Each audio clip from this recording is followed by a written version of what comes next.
इसी भारत में 33 करोड़ देवी देवता हैं।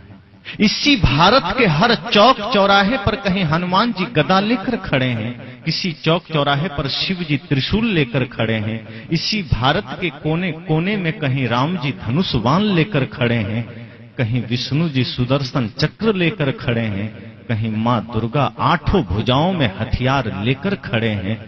कहीं इसी भारत के धरती पर हर जगह कहीं लक्ष्मी जी खड़ी हैं, धन बरसा रही हैं, कहीं श्री गणेश खड़े हैं, रिद्धि सिद्धि दे रहे हैं। फिर भी आपको पता है ये भारत दुनिया में सबसे ज्यादा दरिद्र क्यों है? जिस भारत की धरती में लक्ष्मी विराजमान हो, जिस भारत की धरती में गणेश जी विराजमान हो, उस भारत में गरीबी क्यों है भाई? अमेरिका, रूस, फ्रांस, जापान जैसे देश जो लक्ष्मी गणेश को जानता भी नहीं है, वहां धन का खजाना गड़ा है, और जो भारत कहता है वो हमारे देवी देवता हैं, वो दरिद्र बना खड़ा है।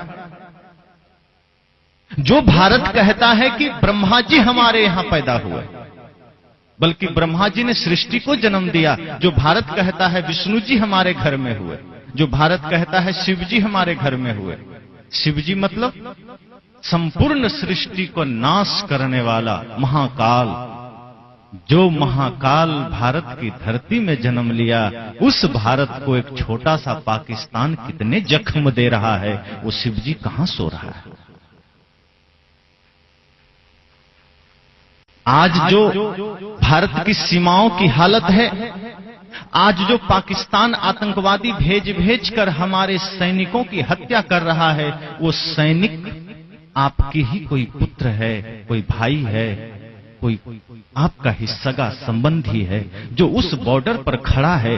किसी भगवान के भीतर ये करुणा क्यों नहीं जगती कि मैं अपने लाल को घर भेज दूं? और हनुमान जी ये क्यों नहीं कहते कि मैं गदा लेकर भारत पाकिस्तान बॉर्डर पर एक बार खड़ा हो जाऊं और एक ही गदा में पाकिस्तान को परलोक सिधार दूं? क्यों हमारी सेना को मरना पड़ रहा है? क्यों हमारे भारत के जवानों को शहीद होना पड़ रहा है? शिवजी क्यों? और चीन के बॉर्डर पर त्रिशूल से एक बार में चीन का सत्यानाश कर देते, ताकि वो चीन जो हमारे ऑक्साई चीन को कब्जे में कर लिया, वो चीन जो अरुणाचल के कुछ हिस्से को कब्जे में कर लिया। लेकिन भगवान शिव अभी भी सो रहे हैं, और हम फिर भी हाथ जोड़े खड़े हैं कि हे प्रभु, आपकी कृपा होगी तो सब कुछ होगा, आपकी कृपा होगी तो सब कुछ होगा, मुक्ति मिलेगी, बंधन से छूटेंगे। सदगुरु कबीर कहते हैं उस भरोसे में मत रहना। 33 करोड़ देवी देवता मानते हो, उतना ही भ्रष्ट ये भारत हो चुका है।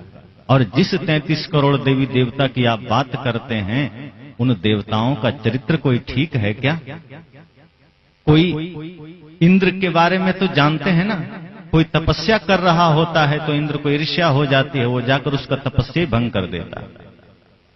कोई सुंदर स्त्री दिख गई, इंद्र जाकर के उसके साथ छल कर लेता है। ये हमारे देवताओं की कथा है। जिसे आप धर्मराज युधिष्ठिर कहते हैं, वो पत्नी को दांव पर लगा देते हैं, जैसे पत्नी न होकर के वो कोई हीरे जवाहरात हो गई। ये धर्मराज युधिष्ठिर की कथा है। और फिर भी हम कहते हैं भगवान आएंगे हमारा कल्याण करेंगे।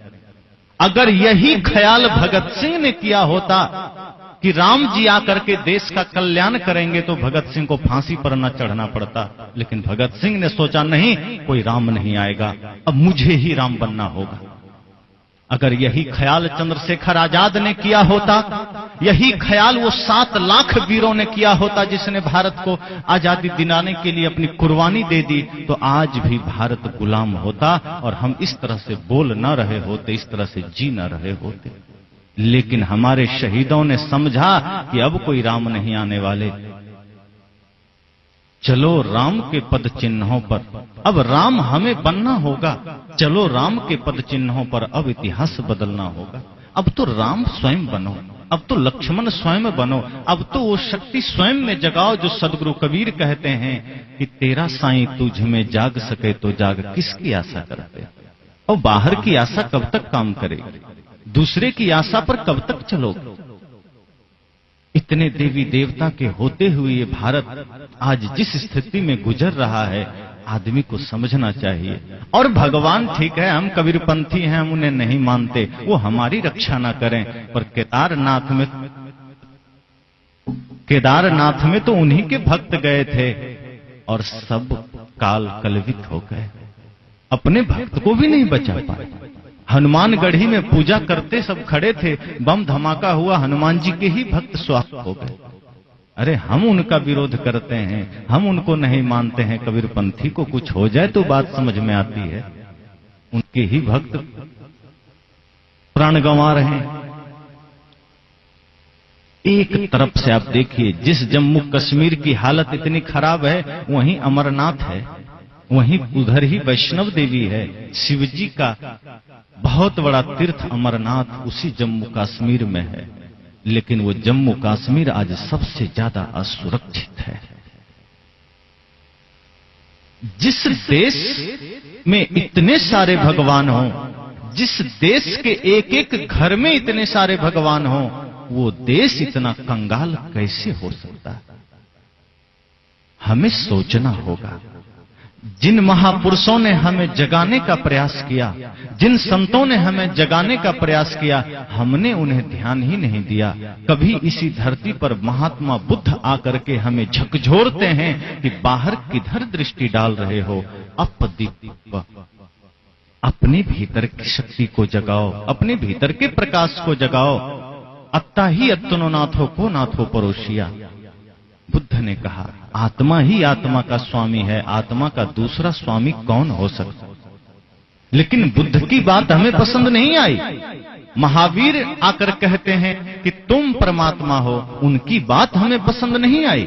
सदगुरु कबीर कहते हैं कि तू ही परमात्मा है, उनकी भी बात हमें पसंद नहीं आई। अगर सदगुरु कबीर की बात पसंद आ जाती, बुद्ध की बात पसंद आ जाती, तो ये भारत आज इतना निकम्मा नहीं होता।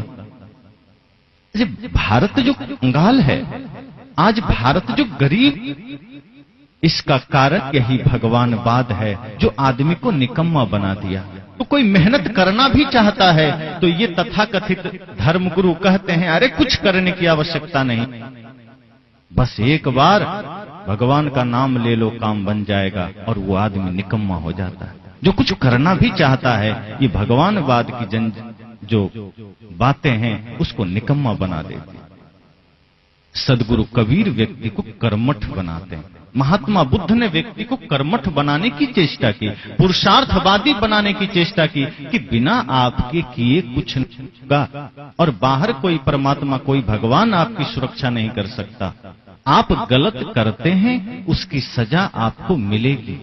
आपने गलत किया है, उसका दंड आपको भुगतना होगा। कोई भगवान के मंदिर में जाकर माफी मांगने से वो सजा कम नहीं होगी। लेकिन हमारी साधना चलती है मंदिरों में, और बड़े जोरों से चलती है। आज देखिए बड़े बड़े मंदिर में पुजारियों की कोई कमी नहीं है, लेकिन जितने बड़े पुजारी उतने बड़े ठग, और जो जितना बड़ा ठग होगा वो उतने जोर से घंटी बजाता है ताकि बगल से गुजरते हुए आदमी को लगे कि ये बड़ा पुजारी है। जो पुजारी होगा वो दूसरों को दिखाने के लिए घंटी थोड़े बजाएगा। जब कोई नहीं होता है तो वही आदमी धीरे धीरे ओम नमः शिवाय बोलता है। वो आदमी धीरे धीरे ओम जय जगदीश हरे बोलता है, और देखता है दो चार आदमी की भीड़ आ रही है तो जल्दी जल्दी ओम नमः शिवाय शुरू हो जाता है, ताकि लोग समझ सकें कि बड़ा ध्यानी आदमी है, बड़ा भक्त आदमी है। लेकिन भक्ति है कहां? मुख में राम और बगल में छुरी। सदगुरु संत कहते हैं ऐसे लोग तो उस तरह से होते हैं जो मुख पर तो बड़े ज्ञान की बातें होगी, बड़े ध्यान की बातें होगी, बड़े साधना की बातें होगी, और भीतर सपनी की तरह कपट कतरनी चलती रहती है। कोई एकता नहीं।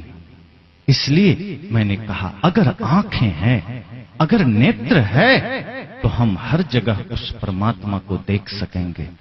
माता में, पिता में, छोटे छोटे बच्चों में, छोटे छोटे जीवों में, यूं कहें संपूर्ण सृष्टि में। घाव काहि पर घालो, जित देखो तित प्राण हमारो। किस चोट करना, जहां देखो वहां अपना ही तो प्राण है। ज्ञान की दृष्टि पैदा करनी पड़ेगी।